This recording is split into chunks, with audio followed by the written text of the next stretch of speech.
Welcome to the Research Conversations with the Faculty of Management Sciences. Scholars committed to making impactful societal change through research.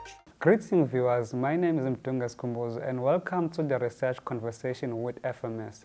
Today I'll be joined by Dr. Lesley Makgobu to unpack his PhD project titled The Application of Space Technology and the Challenges of Managing Water Infrastructure in the Selected South African Municipality.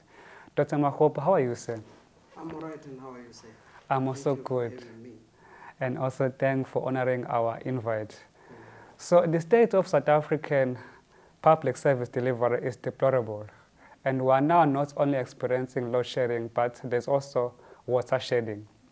So can you please unpack the context and background of why you decided to conduct this research, and particularly in the Tshwane municipality? All right, thank you once again. Let me start with the title of the study this morning. The application of space technology and the challenges of managing water infrastructure in a selected South African municipality.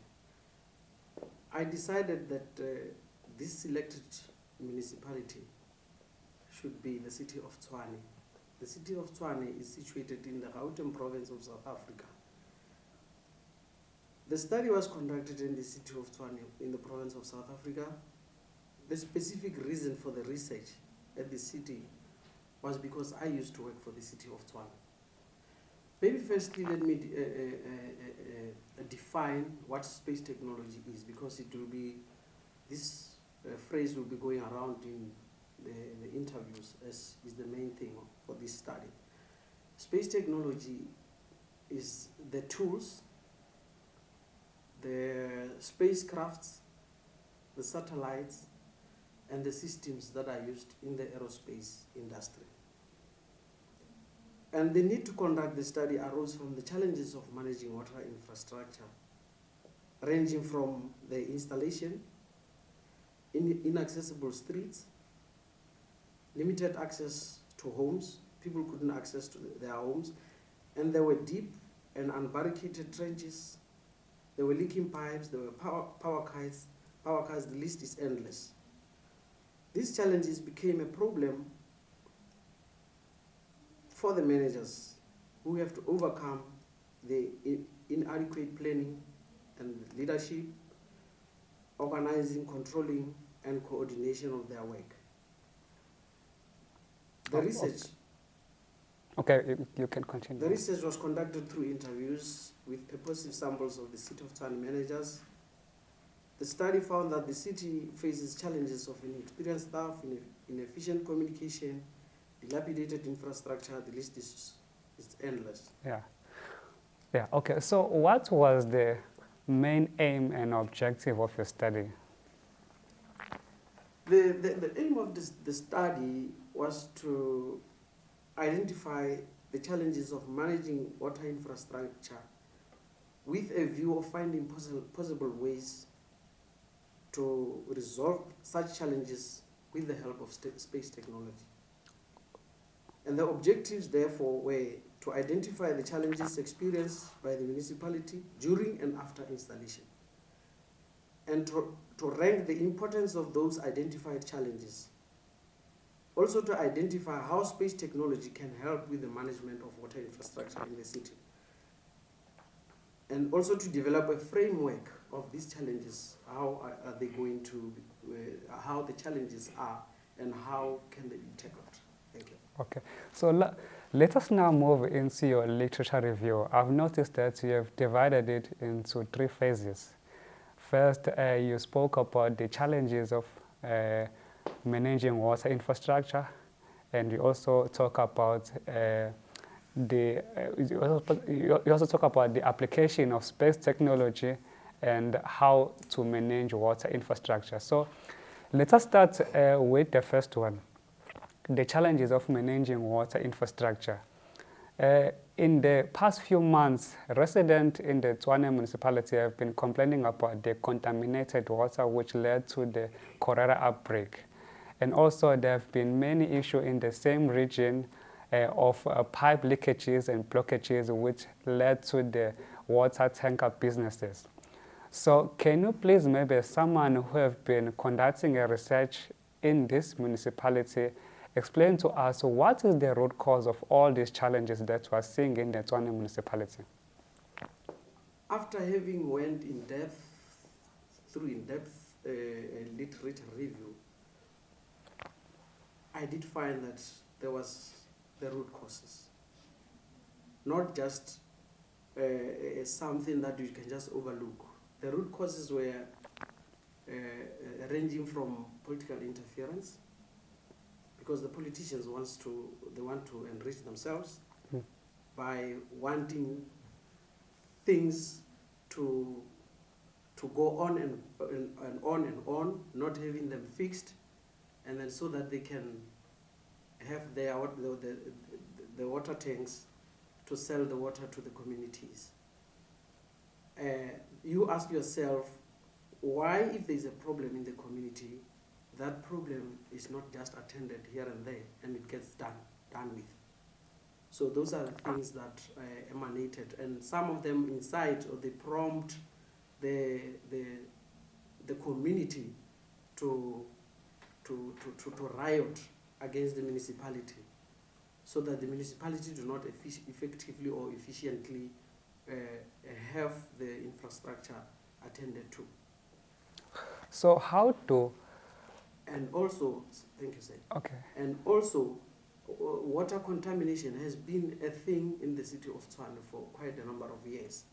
You get the sewer spillages that collect into the rivers, and also spillages that collect into the water treatment plants, and they end up infecting people with the waterborne diseases such as the E. coli and other diseases, cholera and others.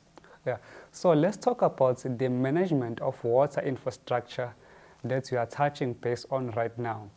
So I would like to know, how do South Africa manage its water infrastructure, and in comparison to what other countries are doing as well outside?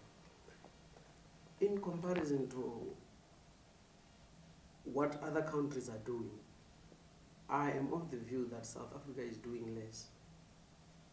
Why I'm saying that is, you see, as and when you go through to the different cities in our country, you find that there are leakages of water almost every corner, almost every town in our country. There are leakages in the streets.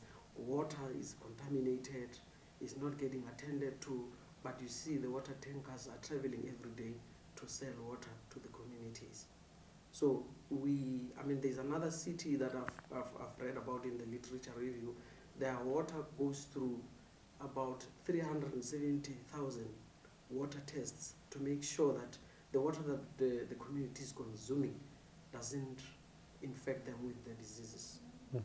Then in chapter 4, you now went on to spoke about the application of space technology. I know at the beginning you first introduced us to this new technology. So in the layman's term, can you please maybe tell us how do this space technology can be used to resolve the issue of water shedding? Very important question. Thank you very much. You see, we as South Africans have been doing things from a layman's point of view. Why I'm saying that, as a person who have worked for the municipality already, I've experienced certain things that they were not supposed to have been experienced. One being, you go and look for a pipe for the whole day, and then you come again tomorrow, the whole crew looking for a pipe the whole day. Maybe you want to make a connection into a factory or a connection into a household. You end up not doing it for 3 days, and that's actually time wasting. But with the space technology, it can identify exactly where the pipe is situated, the depth, and we can also remotely sense. It can remotely sense where the pipe is situated. As I've already mentioned, the issues of satellites. So it can be customized so that it can sense remotely where the pipe is situated, or maybe the water levels in the reservoirs or any other water bodies that, let's say maybe the municipality wants to drill a borehole somewhere. They don't actually know where the water is situated. So you might source in the capability of space technology to check exactly where the water bodies are situated so that you can drill the borehole in the right position and to find your water with the exact depth that you would have told you where it is situated. Okay, so there's a number of things that space technology can maneuver into. Okay, so now moving to your research methodology, what type of method did you use to conduct your research? I used a mixed method, research methodology, with a three-phase approach. Why I'm saying a three-phase approach? I used the survey, which was comprised of the citizens of the city of Tshwane. Nobody was allowed to participate in that survey if they were not the resident of the city of Tshwane. The second was, which the survey is a quantitative methodology. And the second one was the interviews with the 20 city managers of the city of Tshwane. There were city managers and some were directors, but they were in the top positions. People who can take decisions of what is it that can be done and what is it that cannot be done. And the last one was the focus groups. There were 2 focus groups from the contractors who were doing the work for the city of Tshwane, contracted to the city of Tshwane. So there were 2 focus groups. Each group was comprised of 7 members. But because we were experiencing COVID and the time was very limited for us to conduct each and every one, you conduct focus group and you conduct the other one separately. I also applied another method called a parallel convergent method, in which all the interviews and the focus groups and the surveys were handled together in a parallel format, so that one could get the gist of what was going on. Sometimes if you do them one by one, you tend to run a risk of getting the same answers because this one group tell the other groups. So it's a mixed methodology, qualitative and quantitative mixed, and then parallel convergent method was applied. Well, okay, so now after connecting all the dots of analyzing the data that you found, what recommendation and findings did you come up with? Firstly, let me explain the data analysis that I used to analyze both the responses of those groups. Quantitative data was analyzed through the statistical package for social sciences, version 27, and the qualitative en vivo version 27. And the findings from the 3 sets indicated that indeed the city was facing multiple issues. And then the recommendations that I came up with were that from the human resources point of view, the city must recruit enough employees. And they must have better communication strategy, because that is one of the things that was found that it wasn't up to standard at that city.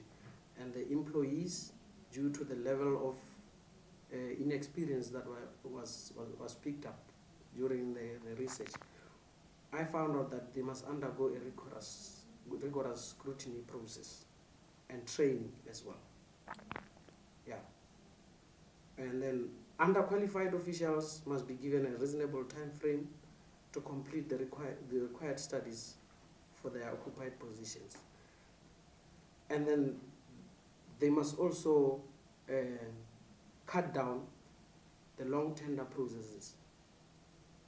And then the culture of the city, because that's another thing that was identified, the employees must drive the culture of service delivery, because there was service delivery hiccups that were identified here and there. And then finance division, the budget must be used for the work that it is intended for. And then budget diversion or rollover for unintended purposes must come to a halt. And then under training, senior officials and executives must attend extensive training. And then under operations, I think I've already stated it. Service delivery issue must be reported by the community. Community should receive also a report back of what is it that they've done. Oh, okay. Maybe just a last one more question in 1 minute. What would you like your study, what would you like to be the impact of your study? Maybe let me phrase it like that. I want my study to influence the policies of the city and municipalities and in any corner of the country that are experiencing the same challenges. And I also want my study to influence the scholars studying in the same field and a wider range of the industry challenges. Okay. Well, Dr. Makgobu, thank you very much for your time, sir. And that was Dr. Lesley Makgobu unpacking his PhD project with us. Well, if you still want to have full access to his PhD dissertation, you can visit www.DUT Library. And to the relevant stakeholders, I'm saying let's keep the conversation forward. And for me, let me say thanks for watching. Let's meet again next time in the next episode.